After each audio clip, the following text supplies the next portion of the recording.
Welcome to the Collide Kids Podcast, hosted by Christen Clark. This is a show for kids and families. You are going to meet new people and have fun while you listen.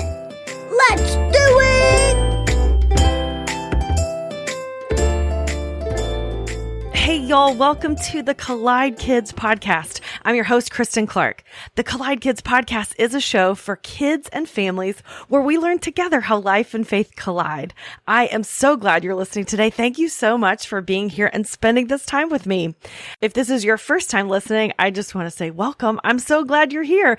Be sure to listen to the end of every episode. That's where we have the kids only segment where kids just like you get to be on the podcast. Well, I am so excited to get into today's conversation. I had the pleasure of talking with my friend Drew Trembly about starting a coffee company and what it was like to create a business.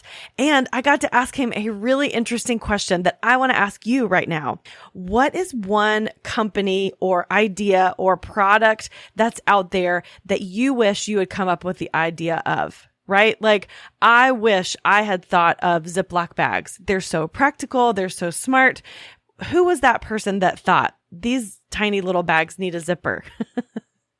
Well, Drew and I get to talk about this very thing today, and I love the idea of being creative. So keep that question in mind and see what your answer might be.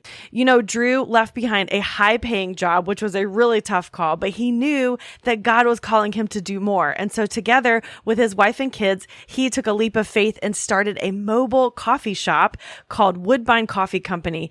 It has been a whirlwind of challenges and joys, but they knew that God was guiding them. From corporate corridors to the streets of brewing coffee and connecting with people, their story is about embracing change, pursuing what truly matters, and being able to remind others that fulfillment comes from following God's plan for your life.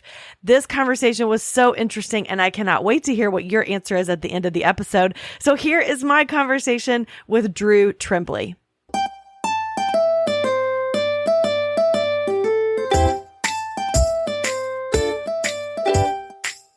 Well, Drew Trembly, I am so excited to meet you and have you on the Collide Kids podcast today.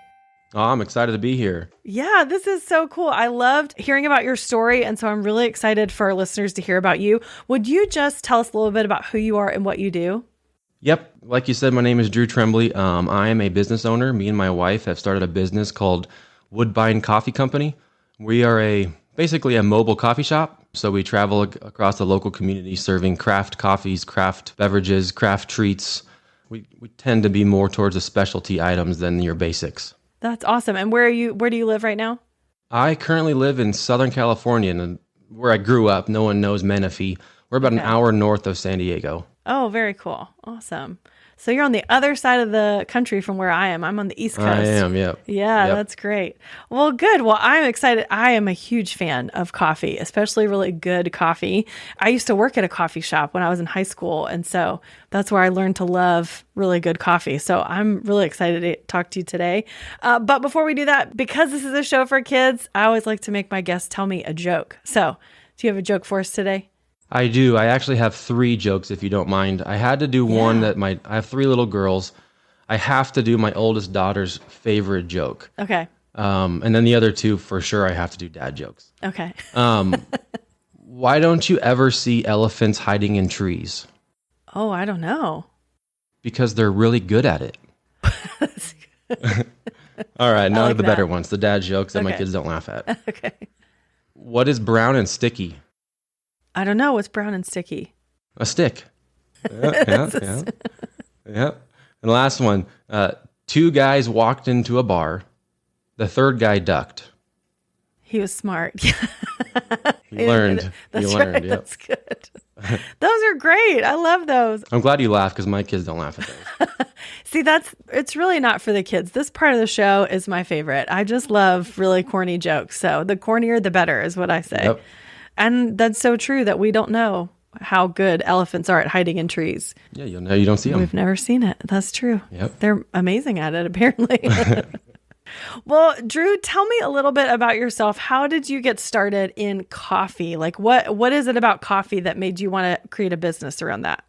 One, I love coffee. Some might call me an addict. I usually wake up in the morning and first thing I do is I work out. and my pre-workout is a nice, strong cold brew coffee. And then I do a lot of my work in the morning. And so after the gym, I hit up a coffee shop and I drink a cappuccino. And then throughout the day, I might have 1, 2, maybe sometimes 3 more coffee drinks throughout the day. So I've actually always wondered what my sleep would be like if I didn't drink so much caffeine. Probably really good. Yeah, that's the main reason. The other reason is to do something with my family. This is a business that me and my wife started. It's a business that my oldest daughter is already going to be a part of. My youngest daughters want to be a part of. And so now as a family, we get to do this and 1, make memories, and then 2, just be together.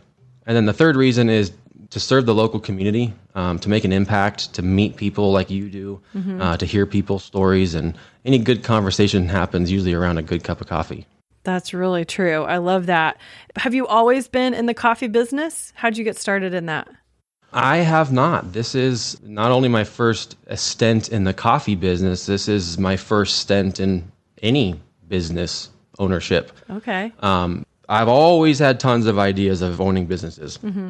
When I was preparing for this podcast, I went to my car to get some of the notes that I have in there.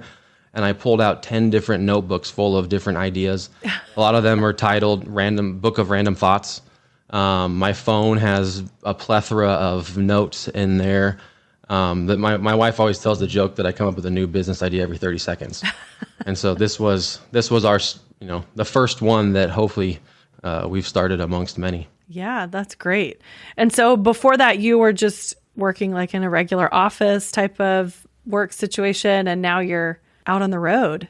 Yep, I worked in the corporate management world. I worked in what they call the rat race. It was in sales, and once you have a lot of sales, they just want more sales, and once you have more sales, they just want more sales. So it took up a lot of my time. It took up a lot of my years and with my kids, and that's kind of where the idea of doing something together came from. Yeah, I love that.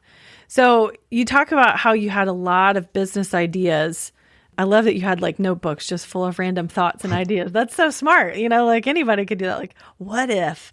So what's one business idea that you wish you would have started, but you didn't? I have 2 that came to mind. One, I was a drummer growing up. My parents did the awful thing of getting me a drum set. And then, Nice. I wanted to make a steering wheel cover that had drum pads on it so that when you're driving, you could drum on the steering wheel cover. I love that. So if anyone hears this podcast and does it, that's right. You get credit for that. I did it first. That's right. And the second one I did, I was a 6th grade teacher, and I had this one kid in my class that was very technologically savvy. And on top of that, he brought Pokemon cards to school. Do you ever have Pokemon cards? Oh, yeah. Yeah, I had a ton when I was a kid, and that was probably 15 years before this conversation with this kid. I'm like, oh my gosh, they're still around.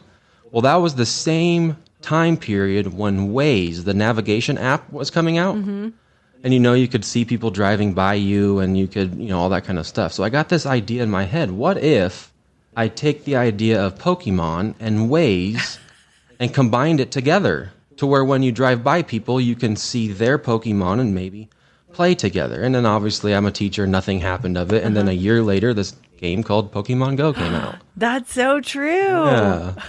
And I never. You missed out. I did. That's so fun. Yeah, that game's crazy. And when you see people that are really passionate about Pokemon Go, you're like, you know what they're doing because they're all over the place. Like, you were so close. I was close. So I love this idea about wanting to do things with your family. Why is that important to you to want to do a business with your family? We'll be right back after this. Raising kids in the digital age isn't easy, but Bark Technology makes products that help parents keep their kids safe online and in real life. They have an app, a phone, and a home device that lets families set parental controls on their internet-connected devices.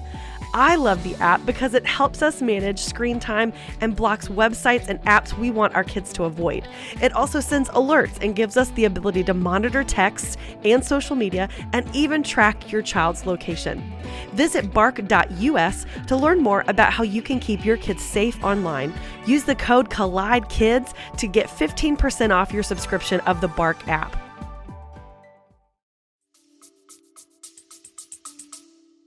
It kind of came from my ideas of a sixth grade teacher where basically in my mind, when a kid's born, they're a blank slate. They're a white canvas. And who they are when they leave the house and become an adult is impacted on them through their parents, through teachers, through friends, through whatever it is. So I can have a big impact on my kids and how they turn out. And then as I was working the corporate life and realizing that I didn't have enough time with them to, one, just spend it with them. I didn't want to become that cliche of, oh, my kids left the house and I didn't get to see any of your life because I was out working, which I'm not saying is a bad thing because you're supporting your family. And I was bringing in all the money for my family and giving my wife the opportunity to be the mom. Her biggest goal in life was to be a mom. But I didn't want to be that cliche. And so that's where the idea of working with them was. My oldest daughter, I was going to say, I don't know where it came from, but it must have came from me. She's extremely business minded and she's an entrepreneur. I'm like, man, that'd be so much fun to work a business with her. And so that's just kind of where the idea came from. That's so cool. And so you started out, how did you know that you could make coffee or you can make all these specialty things? I didn't. I didn't know. I just loved it. You just like it, and so you decided to make it. I just love coffee, and I mean, I always tell people, if I win the lottery, which first you got to play it to win it. But if I ever won the lottery, I'd go to culinary school, and I love cooking. I love experimenting with food. I like the things where it's very basic ingredients, but when you change one little thing, it totally changes the flavor. Kind of like breads or cheeses, or and I love coffee, so. We just started this coffee shop, and me and my wife thought, well, if we start a coffee shop, we probably should figure out how to make coffee. Normally, you'd do it the other way around, And so then we just started making coffee and had a couple drinks that were kind of a hit and bottled them and started selling them, and then all of a sudden it took off from there. That's awesome. Now, what's in these bottled drinks? Is it like cold brew, or is it like a specialty frappuccino? Or I'm trying to think of like all the bottled coffee. Yeah, the bottled drinks it's kind of like a latte, but I'm not going to bottle an espresso shot like you get at the actual shop. So I do a cold brew concentrate and then turn that into a latte. Okay. So we have one called the OG. That was the one that we're going to say took us off the ground. And it's like a brown sugar maple kind of drink. And then the other one is just a caramel. And then anyone that ever recommends a beverage, either they say, ooh, it looks so good. Whenever a flavor is recommended, they always say hazelnut. So I'm trying to come up with I'm not a hazelnut fan. Okay. So I'm trying to come up with a hazelnut drink right now. I like that. Yeah, I told you I worked at a coffee shop when I was in high school, and sometimes I would mess up people's drinks. So if you mess it up, like, oh, I was supposed to give you a decaf and I gave you a regular, so I have to remake it. And so then I would just put it under the shelf, and then when they'd leave, I'd get to drink it. Like I got to drink a lot of the stuff I messed up. So I got to try a lot of new coffee flavors because I would mess up a lot of drinks. Was that really a mess up, or was that on purpose? No, it really was. Yeah, when the people are like, this has to be sugar-free. Do you understand? And then I'm like, oh, I didn't put the sugar-free kind in there, So anyway, it was a really fun job, but that is how I learned to like it, was because I got to try a lot of different things and see what was good. And like they would say, I know this is not on the menu, but I want to try this flavor and this flavor. And I was like, oh, that's a good idea. Mm-hmm.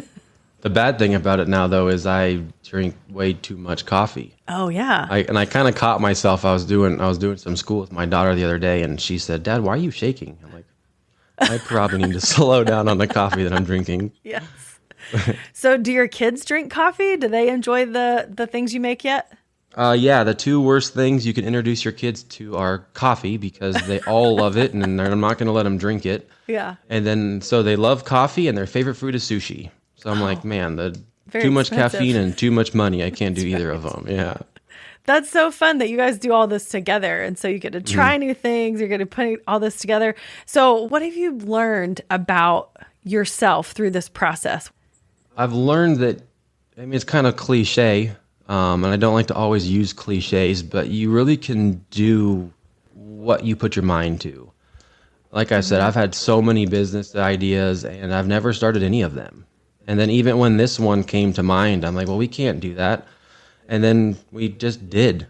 And we had a friend that was over the other day talking about it, and they're like, I just don't know how you do it. And we're like, we don't know how we're doing it either.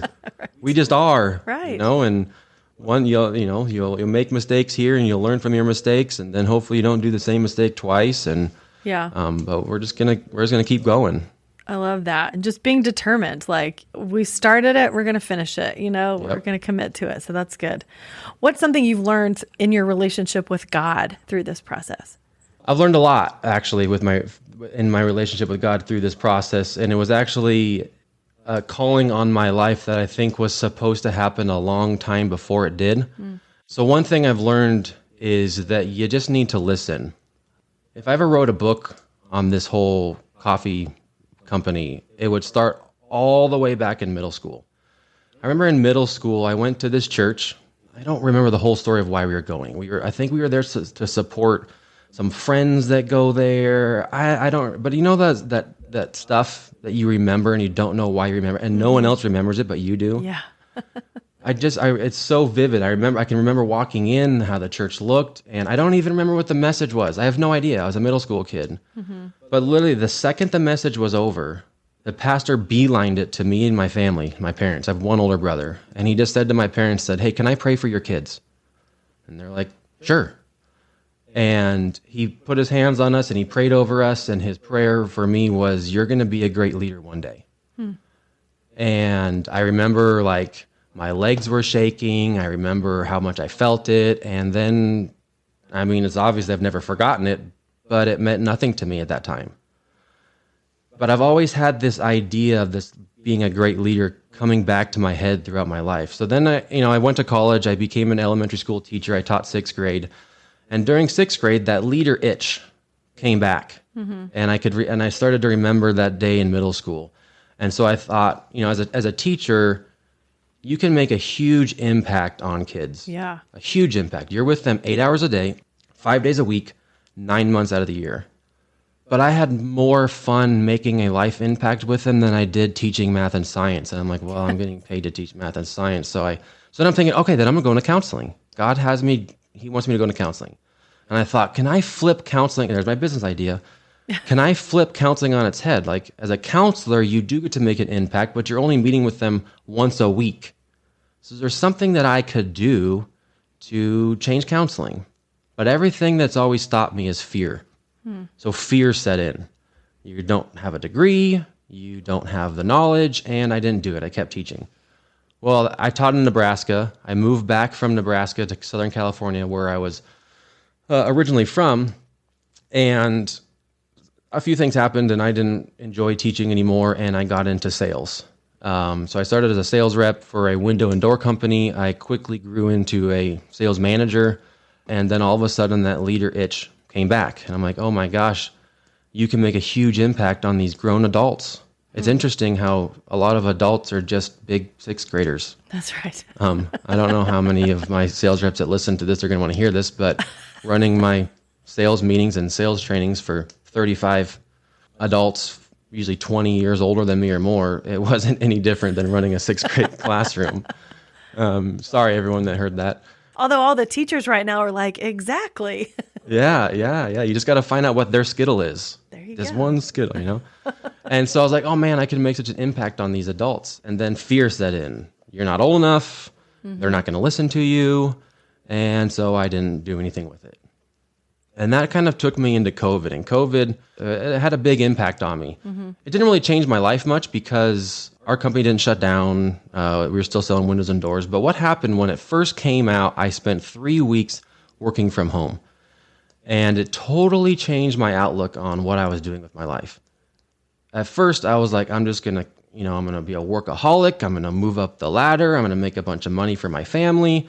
And then I spent 3 weeks at home. And two things I learned. One, with this job, I can't work from home. My kids drove me crazy. And the other thing is, man, I just love spending time with my family.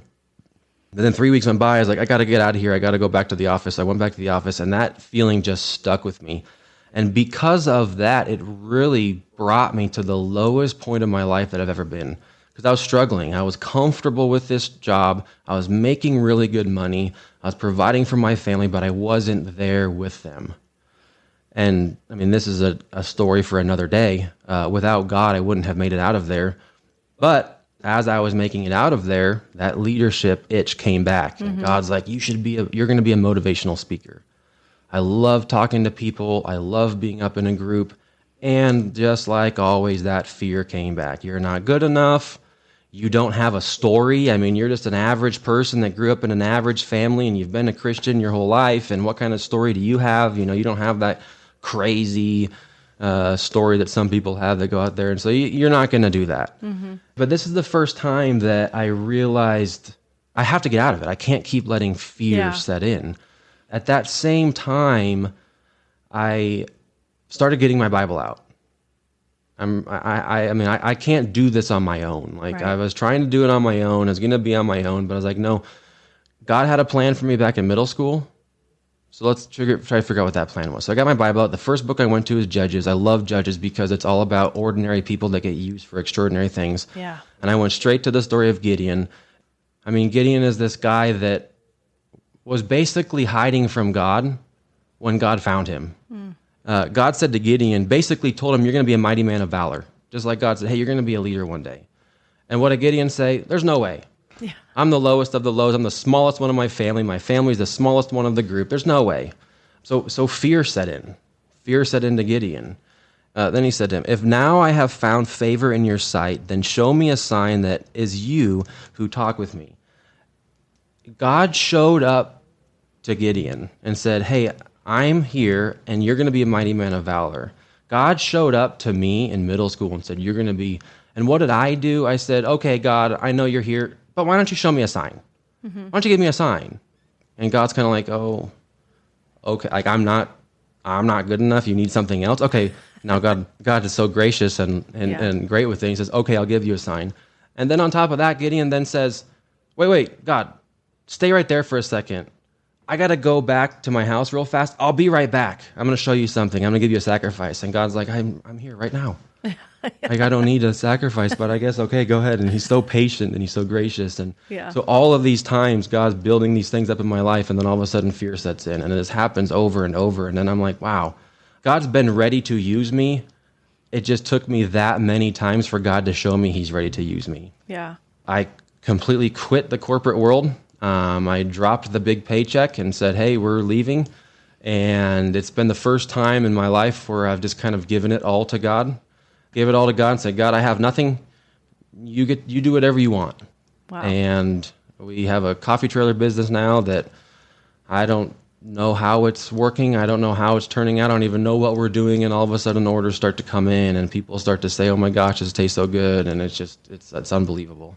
That's amazing. And I love the story of Gideon, just because throughout his entire story, it wasn't like at the beginning God said, you're going to be a mighty man of valor. And then all of a sudden he got huge muscles and the ability to lead and do all these amazing things.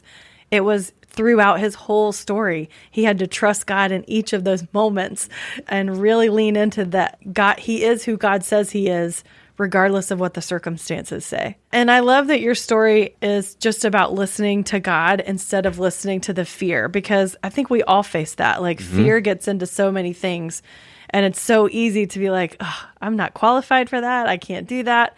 But God doesn't want you to be amazing and accomplished, and then he'll use you. He uses you before that. I think I kind of answered your original question, but didn't you ask? I think it was kind of what I've learned through all of this. Yeah. There's two things that I've learned through it. One is, and this is kind of something that has been a theme in my life for the past 18 months, and it's just that the devil is very good at what he does. He's very good at what he does. Once he sees God trying to work in your life, once he sees God trying to work in my life, he goes to work. He knows the buttons that he can push for you to kind of get you to think differently. I think it's in Ephesians where it talks about putting on the full armor of God. Yeah. Well, it says put on the full armor of God so that you can stand against the devil. It doesn't say sit back, sit on your couch, watch your movies, get on your phone, and just kind of wait because God's going to do it for you. No, he says you need to put on the full armor of God because the devil is coming. It says when the day the devil comes. It doesn't say if. It says when. And so I've learned that throughout my life, you think you're getting on the right track, and the devil, he knows my button, and my button is fear. My button is comfort. My button is I don't want to be uncomfortable. And he just kind of pushes it. He doesn't have to push it hard. And all of a sudden, I just come crumbling down.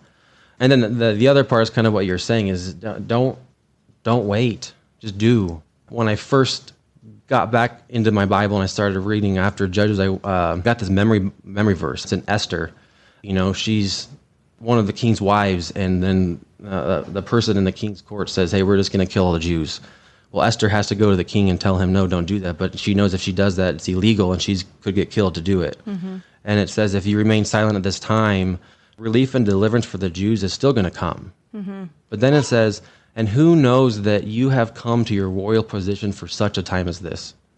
God has you ready for this time to be going now. How many times he has me ready, mm-hmm. and then I just kind of fumble and I wait. Yeah. How much have we passed up on just because we fumble and wait? So people will say, how did you do that? I just did it.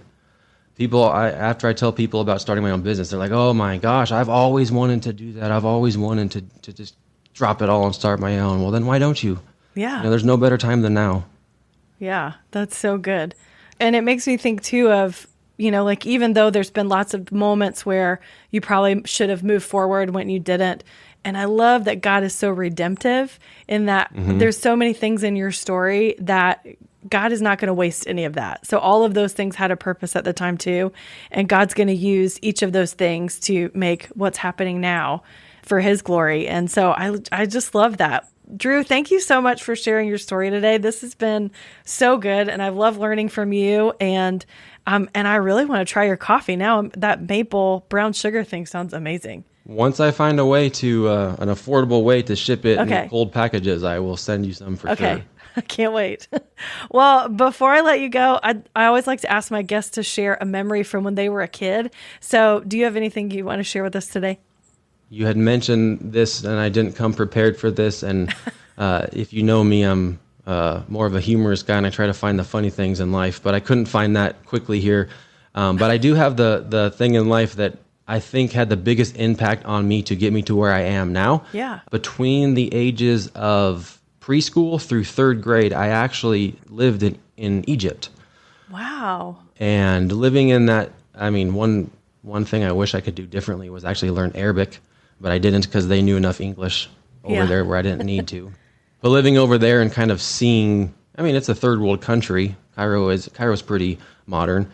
And seeing how happy kids are and how happy people are when they have nothing. When we have kids and we have people here that if they don't have the newest of iPhones, they're not happy. And just seeing what that's like there has totally transformed my life to be who I am now. And that's kind of another goal of mine of getting into this with my family, is showing my kids, hey, you don't need everything to be happy. Again, another conversation for another day is we're hoping to sometime travel around the world and visit different coffee plantations, and with the goal of kind of showing my kids what the world outside the United States is like. Yeah, I love that. And that's so cool that you got to live in Egypt and see all these amazing historical things. Could you even appreciate it then when you were that young?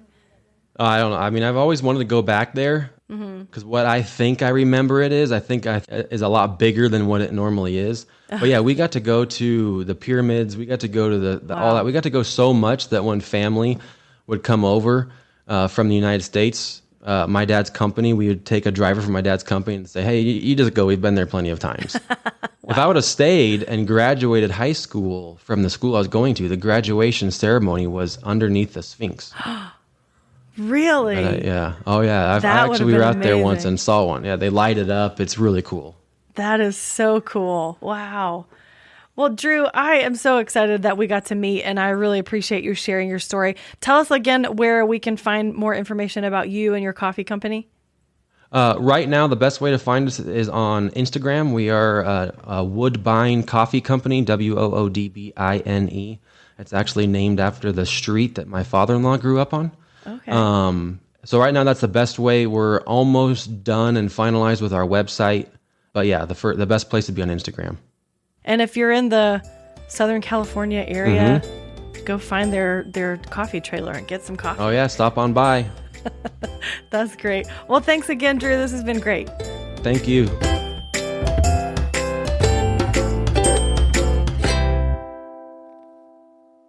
Okay, wow. Can you imagine having your school graduation at the Sphinx in Egypt? That would be amazing. That was so much fun talking with Drew today, and I loved all the ideas that he had. I also really loved that he'd had a notebook, it sounds like he had a lot of notebooks of just random thoughts and ideas. And so when a creative idea would hit him, he would write it down and put it in his book, and that way he could go back to it later and remember what he thought of. I think that's such a good idea for anybody, whether you're an adult or a kid. I also love the story he shared about someone who spoke over him at that church and told him that one day he would be a great leader. And then he got to see how his life was very similar to Gideon from the Bible and how God called Gideon to be a great leader. And then he started using him even though Gideon was weak and afraid. And Drew reminded us that we need to put on the full armor of God, just like it says in Ephesians, so that we can take a stand against the things that the enemy uses to hold us back, like fear or pride or worry. We need to use that armor of God that he's given us to fight against the enemy. So remember, I asked you at the beginning of the episode, what was that idea that you had, that thing that you wish you had come up with before? Maybe it already exists, or maybe it hasn't happened yet and you need to start it. Talk about it with your family, share it with a friend, put a plan together. Just do it. Follow the dreams that God has put in your heart. And if you'd like to learn more about Drew and his coffee company, you can go to their website, Woodbine Coffee Company, or check out their Instagram, Woodbine_coffee_co, and learn about all the cool things they're doing to start this mobile coffee company.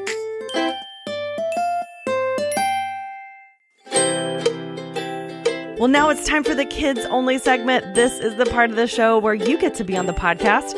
So here is my friend, Kayla. Why didn't the keyboard date the mouse? I don't know. Why didn't the keyboard date the mouse? He wasn't her type. Wasn't her type. I love that. That's such a good joke. All about computers. Now I'm going to think about it whenever I use my mouse. Well, hey, if you'd like to be like Kayla and share your favorite joke, I would love to hear it.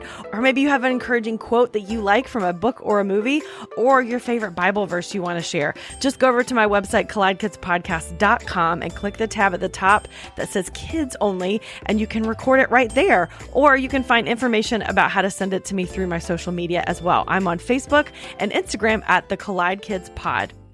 If you'd like to support the podcast, there's a few ways you can do that. First, be sure to subscribe and follow this podcast so that the new episodes will automatically load each week into whatever podcast app you're using. And leave a rating and a review. When you do that, it really does help more people find out about the show. You can also share this episode with friends and family and let them know why you like to listen. Or you can go by my website and click the link at the top that says support. And anytime you think about it, I always appreciate your prayers as well. Well, I hope you guys have an amazing week. I hope that the parents out there can get another cup of coffee because, let's face it, we need one more cup, right? Kids, on the other hand, not so much. You guys have plenty of energy. You guys just stick with water and juice. Well, in case no one has told you today, I would love to be the first to remind you that God loves you so much. Have a great week, everybody.